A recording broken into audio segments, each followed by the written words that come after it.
And I think we need to be a little bit obsessed, a little bit out of the ordinary to do this work. But I said on another one of these 20-minute videos, this is really a privilege to be coaching. Is that you don't even think about if something is doable or not doable or impossible or possible, because there's a drive in you to want to take the next action. That's what we're looking at. So we're looking at the next doable action. And it's always present when your mind's settled down, when you're focused on something, when you're willing to test something out, when you're open to discovering something beyond what you know. Hello, coaches, whether you're watching this on Facebook, whether you're watching this on LinkedIn, YouTube, or Instagram, welcome back. I am here with another faculty member from the upcoming AJC Coaching Career School. Melissa is a veteran. This is her third year of being faculty, and there's a reason for that. She's incredible. She always shares something new and fresh and different. I'm excited for this conversation because we just had a chat and she's not going to be sharing the same stuff she's shared last year, and I'm really looking forward to it. Hi, Melissa. Hi, Ankush. Thank you for having me. I'm looking forward to our 20 minutes here. Yeah, it's going to be fun. And let's just dive right in, because a lot of people know you from your book, Living Service. You know, you are a coach who's been in the profession for decades. You are very successful. But one thing I really appreciate about you is you're always growing and you're always learning and evolving. So tell me, what's the kind of latest thing that you've got on your mind that would be applicable for coaches who either are in the school or thinking about coming to the school? Yeah. Well, what recently has really lit me up is comment from a British author named Neil Gaiman. And it's called, what he says is, follow your obsessions. And for me, there's something so exciting about pursuing something that you don't really even have a reason why you're pursuing it, but you're going for it because there's an inner driver, there's a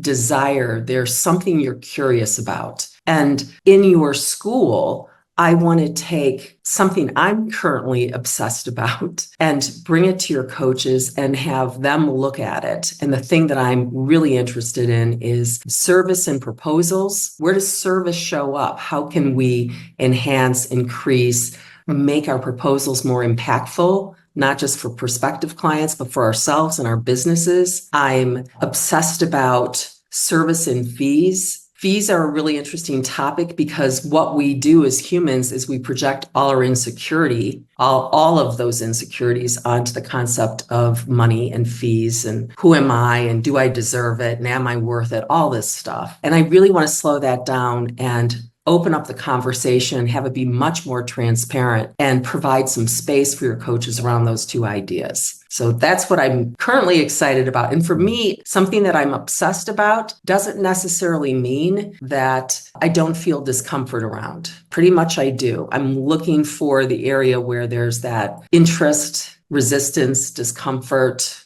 Yeah. This is so great because when you shared this just before we started recording, I could really resonate with it. My family may tell you I'm obsessed with coaching, and we were just talking about how things have shifted for me over the past year or so, where this has really evolved beyond a school for coaches and helping them grow their practice. And, you know, it was something that I enjoyed. I was good at it and it was a worthwhile endeavor. But there's been a deeper thing to it, which is this is really about shifting the consciousness of the planet through really up-leveling the coaching profession. As you know, this is such a wonderful profession. There's so many different types of coaches, so many different types of coaching. We know some incredible colleagues who do great work, but the thing that people seem to struggle with is exactly what you've talked about. You know, it's like getting paid, it's their fees, making proposals. And I find that for a lot of coaches, this isn't just a profession in the way that other professions are. So I love that you use the word obsession. I've been using the word calling. I really feel that coaching has been my calling. It's like I'm drawn to it in a way that I can't not be doing this. And the more I talk about that, the more it seems to resonate, certainly with the coaches who've been coming into this school, that this isn't just like, oh, okay, like I'm going to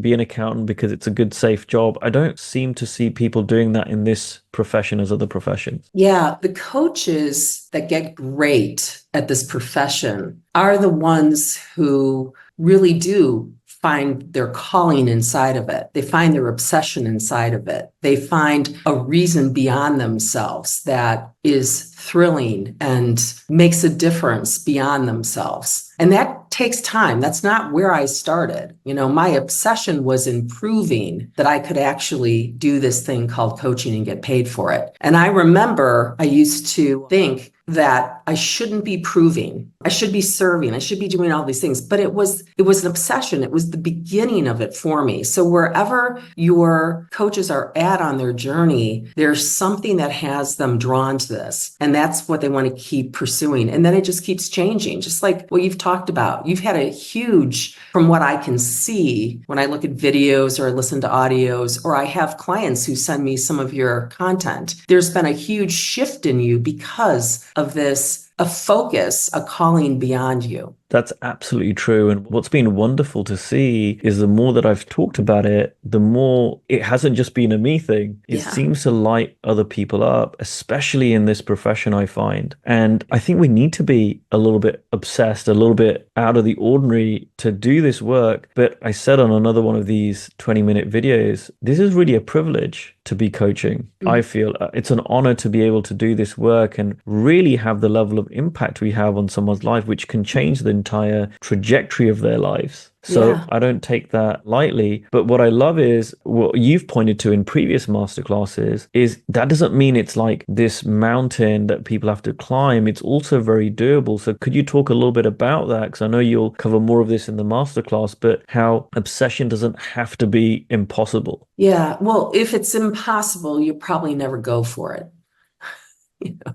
And actually, what I want to say about obsession, I'm just thinking this for the first time here, is that you don't even think about if something is doable or not doable or impossible or possible, because there's a drive in you to want to take the next action. That's what we're looking at. So we're looking at the next doable action. And it's always present when your mind's settled down, when you're focused on something, when you're willing to test something out, when you're open to discovering something beyond what you know. And that's what I know you teach, and what I teach and coach on is for people to get settled into now and then find the next doable step. Not something that their mind thinks they can't handle, but just the next thing. So for me, everybody knows what that next thing is. And then there has to be not just a want to take it, but a willingness to do it. And that's what we're looking for. And that's what growth is. And that's what real-time learning is. And everybody's capable of that. We're all built to learn, built to grow and get curious about ideas, and especially in our profession, learn how to serve and how to make a difference, but do it in the context of running a business. Do it in the context of serving yourself as well. And the business, the practice, whatever it is that you're creating, that's your unique expression. It's so interesting because as you were talking, it had me reflect on a question I had recently about the school. So someone asked me, hey, what's the income level of coaches coming into the school? Because when I started out, I said, ideally, we've had people who have been brand new. We've had people who've been doing it for a long time. We've had people who've made, looking for their first client. And we've had people who've, making multiple six figures in the school. And I said, there's something that I've noticed has changed as the conversation, I should say, that I've been having has changed. And it's kind of pointing to exactly what you're pointing to. The people that seem to be drawn into the school and I feel are a good fit is less about the income that they're making now, even though the school is about growing your income and everyone comes in and has the opportunity to do that. And many people have been messaging me about the law school, what a positive impact it's had on their income. But it's more about so we've got someone who's joined the school who they've heard me talk about raising the consciousness of the planet. And they're like, I want to raise the consciousness of my country and the surrounding countries. And so their kind of reason for joining the school is very different than, hey, I want to, they want to coach and they want to do all the stuff around that. But there's been this deeper reason, calling, drive, focus behind that. And so it's really interesting that we're actually having this conversation today because it's been something that's been coming up in maybe slightly different language. But I really love it because I think the way we're going to shift this profession, which I know you love and I love, is by drawing on that obsession, not kind of toning it down. Yeah. Yeah. And knowing that you can hold that obsession, that focus, that outer purpose, you can hold that and you can do it in the context of running a business. So I'm all about that. They're not separate. They can come together. So running a business, making money, it's about me. How much can I make this month? Here's my goal. Nothing wrong with monetary goals if they are fun and exciting and they don't, you don't become so focused on that everything else falls away. But you can have that and you can have this outer focus. They go together. The money will follow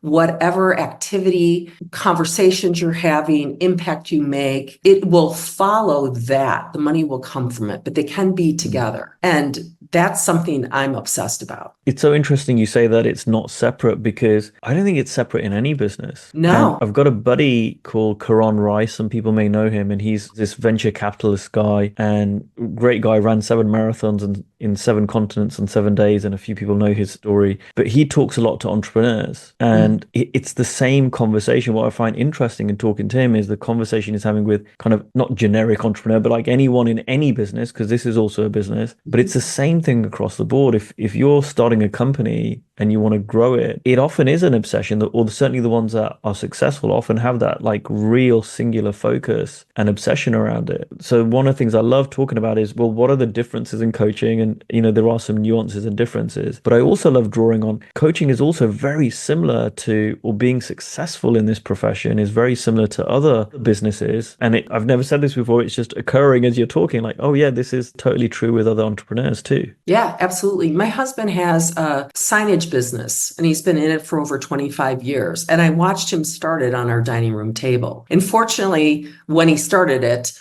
I was much younger and I was like, oh yeah, you can do this, having no idea what was involved. And then watching it, and I saw obsession, I saw massive creativity, I saw not giving up. I saw the need for the business to be profitable because we like food on our table when we eat and we like to pay our mortgage. And I saw contacts being made and products and services being provided. And then people loved that and they paid for it, which allowed him to keep going, which allowed me actually to hire coaches when I wasn't making money. It all came from that obsession and being true to the fact that this was a business that he was running. And if it didn't make a profit, he would have to go do something else. So I've been inspired watching him. I've seen him go through 9/11. I saw him deal with 2008, the pandemic. So there you go. It is the same. It is the same. Yeah. And I'm finding, so my wife works in a corporate job. What I'm finding is the corporate world or often other jobs are not that dissimilar. It used to be that you had a job for life, or maybe you switched companies a couple of times, but that's totally changing too. And many of the same attributes you need to succeed as an entrepreneur, you're needing them more and more now in a day job, in a salaried position too. And the other thing that's I'm loving this conversation. I always love talking to you, Melissa. I'm so looking forward to our masterclass. I say that about everyone, but it's true. What I'm really seeing, again, just as you're speaking, is that I'm like, what's my obsession? And I guess I have a few, but one of my obsessions from over a decade before becoming a coach was my own growth. Yeah. Just when you were talking about your husband and what, his obsessions were and creativity and this, that, and the other, what I love about this profession is to be really successful at it. And I know you talk so much about service, to really be in service to our clients. We have to keep growing ourselves. And you're modeling that now because you're talking about something you didn't talk about before because of that growth. Yeah. And I think the truly best coaches are obsessed with their own personal growth, with their own, next stage. And it's not about like you're not enough. No. But it's like there's a different feel to it. There's a fun, like, oh, I wonder what else I can create. Yeah. It's really moving more and more into this feeling of being fully alive. That's what it is. At first, when I started learning, it was more about trying to get it right. And gosh, I hope I, don't publicly embarrass myself, or it was much more contained. But as I became more comfortable with learning and more comfortable with not feeling exactly how I'd want to feel when I attempted anything, that started not to matter. And what started to happen was this learning. And I'm in agreement with you. One of the reasons why I've worked with Steve Chandler for so many years is the man is an example of somebody who is obsessed about ongoing learning. Mm. It's that curiosity. It just blows my mind. I'm always looking around. I was just talking to a friend of mine and she said, I surround myself with the colleagues that I have because they're up to things. They're interesting. They're exploring different things. And I want in on that because it only makes me better as a coach and it makes my life feel more alive and purposeful. And who doesn't want that? And that's what we're doing for our clients when we coach them. We're being with them in a learning environment and being an advocate and a cheerleader and calling out BS. And we're being loving and we're being direct and we're saying, you can do this. You've got this. So, hey, we got to do it for ourselves as well. I love that comment around colleagues because you and I met through Steve Chandler's school and we were around all these other coaches. One of the greatest things I got from the school was not just the amazing content and the information, but it was the people that were in the school. And I've got to meet other people who are as passionate and focused and you might say obsessed about the profession and transformation and personal growth as I am. And I think that's also something that, we'll both find in this school. And I think it's a comment you've made in previous schools around how engaged the group is. It tends to be people who are really, really passionate about coaching and they're learning that tend to sign up. And what a wonderful community. And I think this again is something that I don't see in other professions. I might be wrong, but I don't see other professions where when we get together in this way and we all want the best for each other, we're all helping each other grow. Yeah. And I find the coaches who are really good, and you model this, I think everyone on the faculty models this, people who've been on the faculty before, there is no competition. There is no room for that in this journey, I feel. I don't know if you feel the same. Yeah, I do. When I first started, though, it was very much about competition and comparing myself and feeling inadequate or better than. That was the place where I started. But then there became moments where colleagues of mine who were further ahead of me, or they were at the same place as I was, where I started to see that there was inspiration there. Like if they saw something and I didn't see it, I could take that, I could go test it out. Or I had one colleague one time point something out to me about slowing down. And I realized she knew something I didn't know. Boy, I need to look. I need to really look instead of, armor up and make sure I'm okay. And that was a process of my own learning and growth. So there were benefits to that as well. But it's not competition. It's everybody's in this together. We're all at some point. Some people are ahead in some areas and not in other areas. And if we're open to learning, and as you were talking about earlier, taking action that's doable, that's how you build on this obsession. That's how you get better. That's how you keep going and growing. And that's how businesses become profitable. Yeah. Yeah. Thank you. I could keep talking for a long time. I love speaking with you. I get so many ideas. I'm really looking forward to the masterclass. Thank you so much. I wanted to keep these to around 20 minutes. So thank you so much for taking the time to record this. And I look forward to seeing and speaking with you in a few months' time. Yeah, me too. And I look forward to seeing, Coach, who you are in a few months' time. Likewise. Likewise. Thanks, Melissa.